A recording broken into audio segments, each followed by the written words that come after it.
Hello friends, welcome back to our channel. ఈరోజు మనం ఈ వీడియోలో మరో కొత్త వ్యాపారం గురించి తెలుసుకోబోతున్నాం. ఈ వ్యాపారం చాలా చిన్న మొత్తం పెట్టుబడితో మొదలవుతుంది. దాని ద్వారా మంచి లాభాన్ని పొందుతారు. ఇలాంటి విషయాల గురించి తెలుసుకోవాలనుకుంటే ఛానల్ను సబ్స్క్రైబ్ చేసుకోండి. అలాగే పక్కన ఉన్న బెల్ ఐకాన్ని ప్రెస్ చేయండి. అలా చేయడం వల్ల ఛానల్లో వచ్చే కొత్త విషయాలు నోటిఫికేషన్ ద్వారా మీకు తెలుస్తుంది. మీకు ఇలాంటి అనుమానాలు ఉన్నా నన్ను ఇన్స్టాగ్రామ్లో ఫాలో అవ్వండి. లింక్ వీడియో కింద డిస్క్రిప్షన్లో ఉంది. ఇక ఆలస్యం చేయకుండా విషయంలోకి వెళ్ళిపోతాం. ఈరోజు మనం ఈ వీడియో ద్వారా జీలకర్ర వ్యాపారం చేస్తూ డబ్బులు ఎలా సంపాదించాలో అనే విషయాన్ని వివరంగా తెలుసుకుందాం. దీనికి కావాల్సింది జీలకర్ర. దానిని ప్యాక్ చేయడానికి ప్యాకెట్లు, అవి మార్కెట్లో ఈజీగా అందుబాటులో ఉన్నాయి. అవి వీడియోలో చూపించిన విధంగా ఉంటాయి. అలాగే వీటిని ప్యాక్ చేయడానికి మెషిన్ అయితే ఉండాలి. మనం ఒక్కసారి ఈ మెషిన్ని తీసుకుంటే దానిని ఉపయోగించి చాలా రకాల ప్యాకెట్లను ప్యాక్ చేయొచ్చు.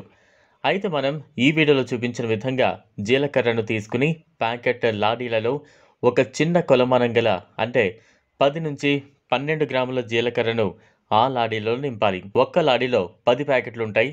అలా అన్ని ప్యాకెట్లను 10 లేక 12 గ్రాముల జీలకర్రతో నింపి అన్నీ ఒకేసారి మెల్లగా జాగ్రత్తగా ప్యాక్ చేయాలి. వీడియోలో చూపించిన విధంగా. తర్వాత లాడీ ఎలా ఉంది అనేది ఇక్కడ చూడొచ్చు. ఇంకో విషయం ఏంటి అంటే చిన్న ప్యాకెట్లు తయారు చేయడం కొంచెం కష్టంతో కూడుకున్న పని. మెల్లగా జాగ్రత్తగా చేయాలి. కానీ ఈ చిన్న ప్యాకెట్ల తయారీలో మనకు ఎక్కువ లాభం కలుగుతుంది. కాబట్టి ఈ వ్యాపారాన్ని ఎంచుకున్నాం. ఇక మార్కెట్లో మనకు జీలకర్ర 60 నుంచి 70 రూపాయలకు కిలో చొప్పున లభిస్తోంది.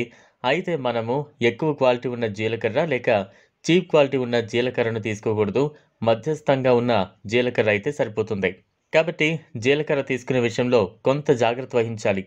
ఇలా చేస్తూ మీరు 2.5 రూపాయల్లో తయారు చేసి ప్యాకెట్ని 40 రూపాయలకు అమ్ముతారు. అది కూడా అన్ని ఖర్చులు పోను.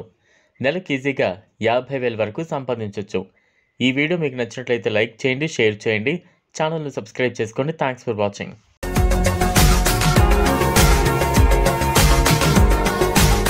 మరిన్ని అప్డేట్స్ కోసం మా ఛానల్ని సబ్స్క్రైబ్ చేయండి.